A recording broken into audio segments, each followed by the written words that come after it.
About halfway between West Egg and New York, the motor road hastily joins the railroad and runs alongside it for a quarter of a mile so as to shrink away from a certain desolate area of land.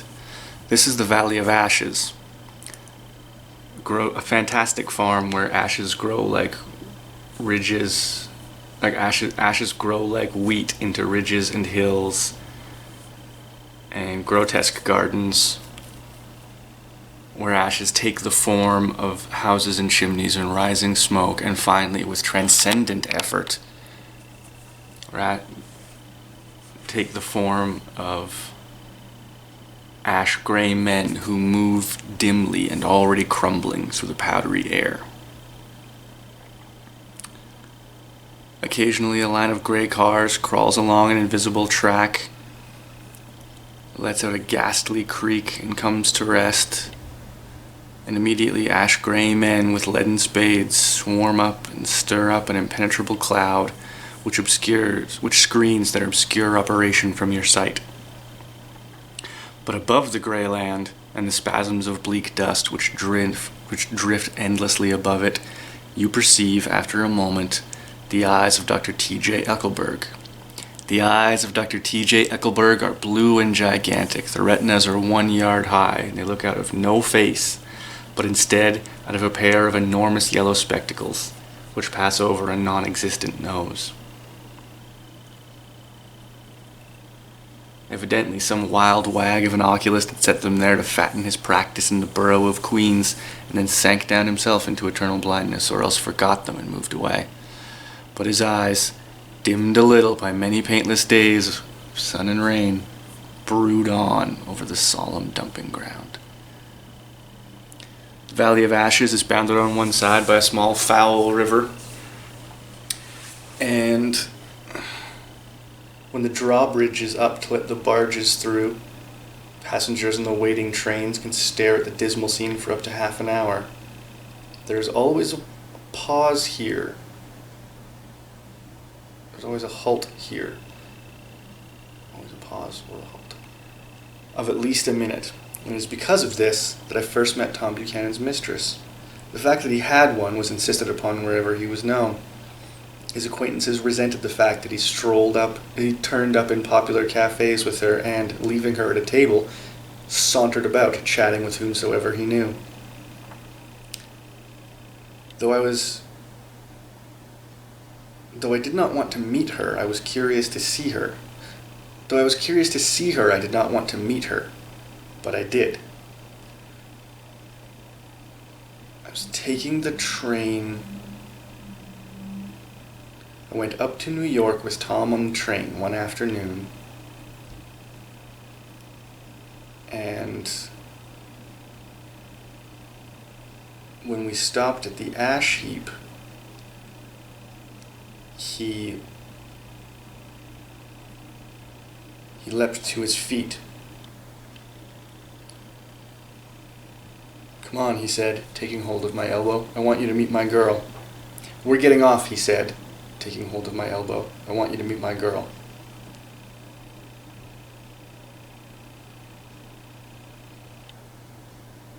Getting off, he said, "I want you to meet my girl."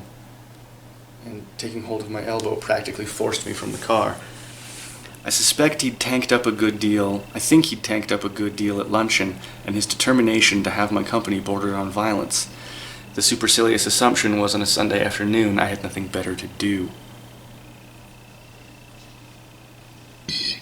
I followed him over a low, whitewashed railroad fence and back along the road 100 yards or so under Dr. Eckelberg's persistent stare.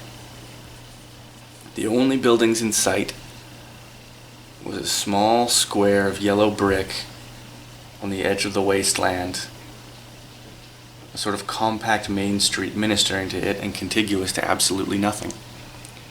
One of the 3 buildings it contained was for rent, another was an all-night diner approached by a trail of ashes, and the third was a garage, repairs, George B. Wilson, cars bought and sold, and I followed Tom inside. The interior was unprosperous and bare. The only car in sight was the dust-covered wreck of a Ford that crouched in a dim corner. It had occurred to me that this shadow of a garage must be a blind, and that sumptuous and romantic apartments were concealed overhead, when the proprietor himself appeared in the doorway of an office, wiping his hands on a piece of waste. He was a blonde, spiritless man, anemic and faintly handsome. A damp gleam of hope sprang into his light blue eye. When he saw us, a damp gleam of hope sprang into his light blue eyes.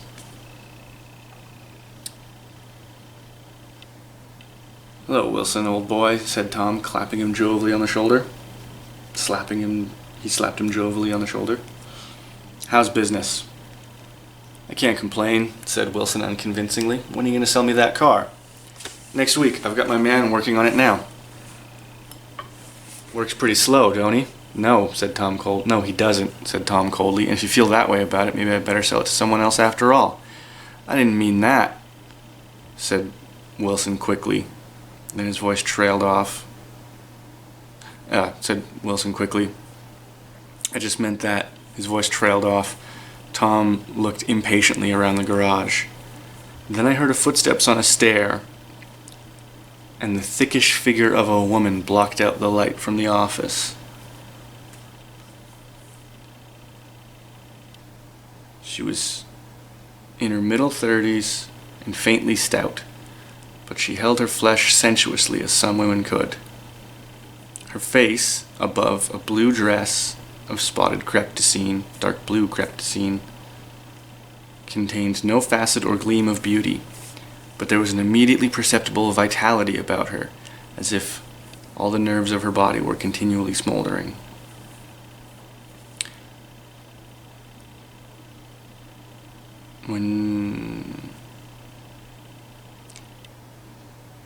She smiled slowly and, walking through her husband as if he were a ghost, shook hands with Tom, looking him flush in the eye. She wet her lips and spoke to her husband in a soft, coarse voice.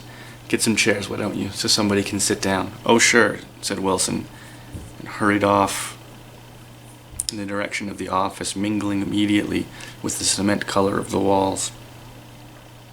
A white ashen dust veiled everything in the vicinity. A white ashen dust veiled his hair and his dark suit, as it veiled everything in the vicinity except his wife, who moved closer to Tom. "I want to see you," he said. "Get on the next train." She nodded. "All right. We'll meet you by the drugstore on the lower level." She nodded and moved away from Tom just as Wilson appeared in the office door, holding 2 chairs. We waited for her down the road and out of sight. It was near the 4th of July, and we watched a scrawny gray Italian child setting torpedoes along the road.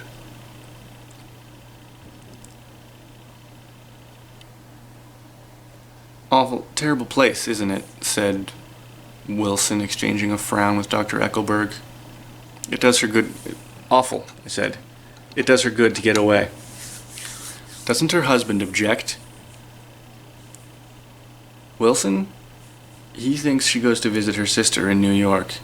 He's so dumb he doesn't know he's alive." And so it happened that Tom Buchanan, his girl, and I took the train to New York took the train together to New York. We're not quite together, for Miss Wilson sat discreetly in the next car. Tom deferred that much to the sensibility of those East Eggers that might have been on the train. She had changed her dress to a brown-figured muslin,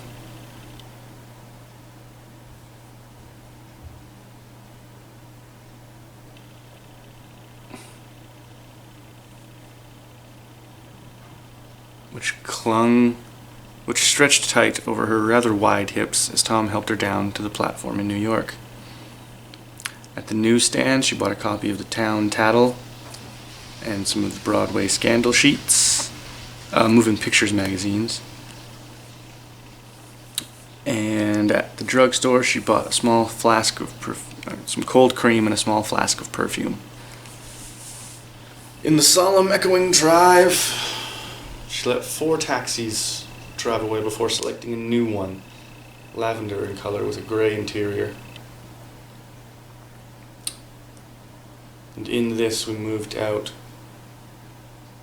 from the mass of the station into the sunshine. But immediately, Mrs. Wilson leaned forward, tapped on the glass. "Wait," she said, "I want to get one of those dogs. They're nice to have, for the apartment. They're a nice thing to have, a dog." We backed up to an old man who bore an absurd resemblance to John D. Rockefeller, and swung from his neck was a basket of very recent puppies of an indeterminate breed. "What kind are they?" Miss Wilson asked earnestly as the man approached the taxi window. "All kinds," he said. "What kind do you want, lady?" "I'd like to get one of those police dogs," she said. "I don't suppose you got that kind." The man peered doubtfully into his basket, plunged in a hand, and pulled one up, wriggling by the back of the neck. "That's no police dog," said Tom. "No, that's not a police dog exactly," said the man with doubt in his voice. "It's more of an Airedale. Look at that." He ran a hand over the brown wash rag of a back. "Look at that coat. That's some coat. That's a dog that'll never bother you with catching a cold."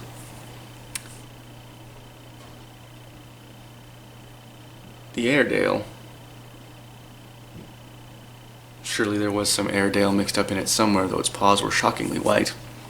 Changed hands and settled down into Miss Wilson's lap.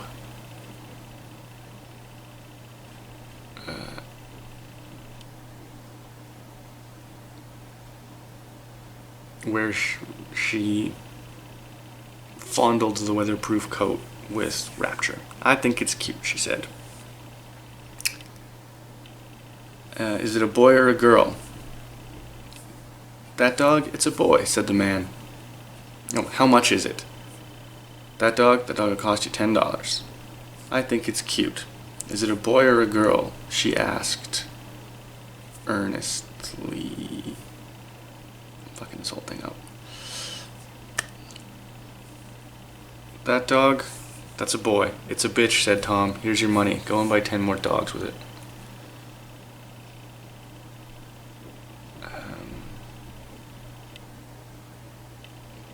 We drove over the park towards the West Hundreds, warm and soft, almost pastoral, on a summer afternoon. I wouldn't have been surprised to see a great flock of white sheep turn the corner.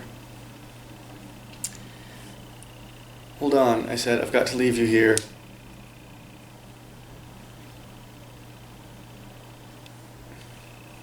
"No, you don't," said Tom. Interjected Tom quickly. "Besides, murder will be hurt if you leave. If you don't come up to the apartment." "Come on," said Miss Wilson. "I'll telephone my sister Catherine. She said to be quite beautiful about people who ought to know." We drove back over the West Hundreds towards 158th Street and pulled up to one slice in a long white cake of apartment houses.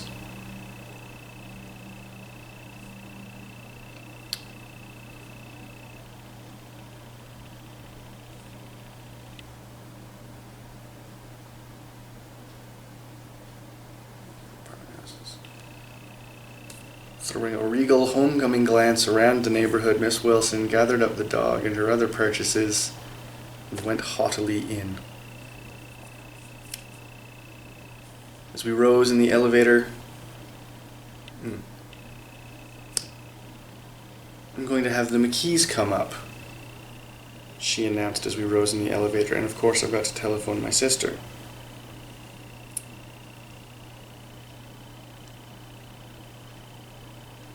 A reluctant elevator boy was dispatched for a box of straw and a saucer of milk, to which he added of his own volition a tin of hard dog biscuits, one of which sat decomposing apathetically in the saucer all afternoon. Meanwhile, Tom produced a bottle of whiskey from a locked cabinet. I have been drunk just twice in my life, and the second time was that afternoon, so everything that happened has a dim, hazy cast over it, even though until 8 o'clock or so the apartment was full of sunshine.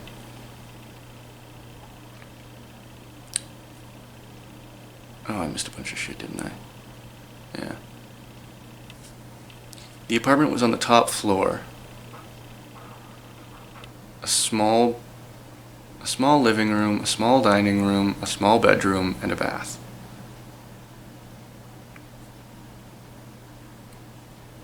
And it was stuffed to the doors with furniture too large for it. With tapestry, so one couldn't move about without seeing the tapestries of women swinging in the gardens of Versailles. One over-enlarged picture hung on the wall. It appeared to be a hen sitting on a rock, but viewed from farther away, it was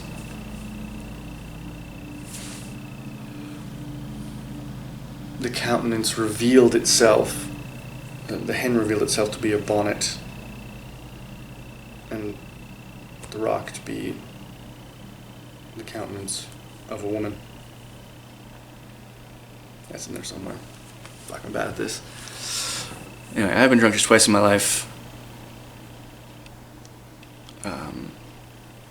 Okay, I've been drunk just twice in my life.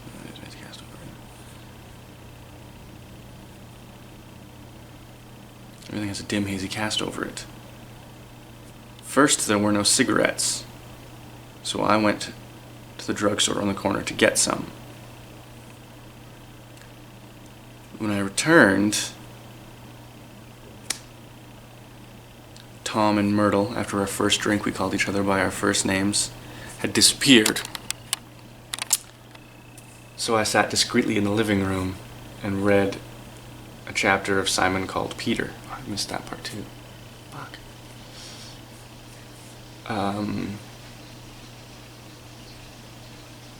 Either the whiskey had distorted things, or had affected things, or it was terrible stuff because I couldn't make sense of any of it. When Tom and Miss Wilson reappeared, guests started arriving at the apartment door.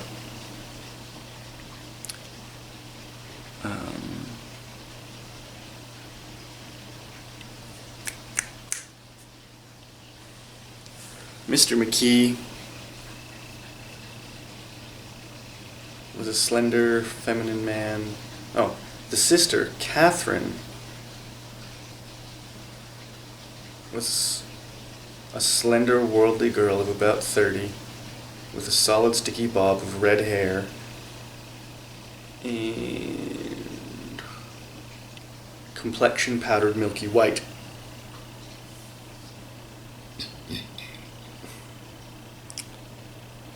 Her eyebrows had been plucked and drawn on again at a more rakish angle, but the efforts of nature at the restoration of the old alignment gave a blurred air to her face.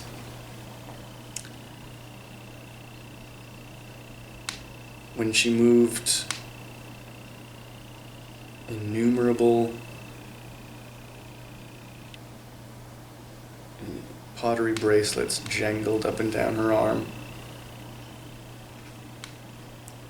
She came in and looked at the furniture with such proprietary haste that I wondered if she lived there. When I asked this, however, she laughed. She repeated the question aloud, laughed immodestly, and told me that she lived in an hotel with a girlfriend. Mr. McKee was a slender, feminine man. I don't know if that's right. From the apartment below. He had just shaved, for there was a spot of white lather on his cheekbone.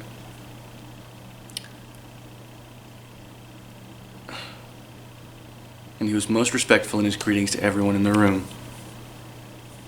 He informed me that he was in the artistic game, and it was he who had taken the over-enlarged photograph.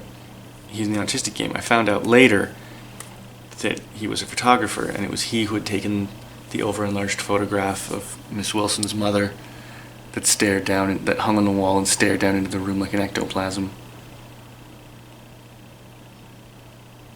His wife was shrill, handsome, something, and horrible.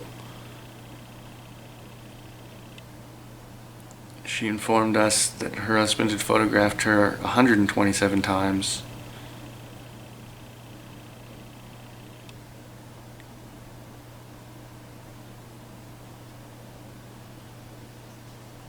Something.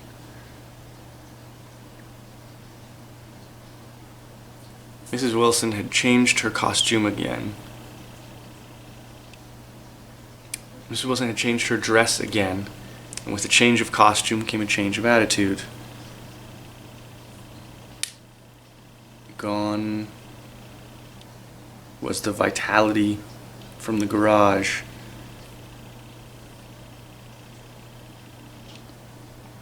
It was replaced by haughtiness. And as she got bigger, the room got smaller until she was creaking on a noisy pivot through the smoky air. "I love you in that dress," said Miss McKee. And then she wants to photograph her or something. And then Miss Wilson says, "Oh, this?" Miss Wilson dismisses the compliment.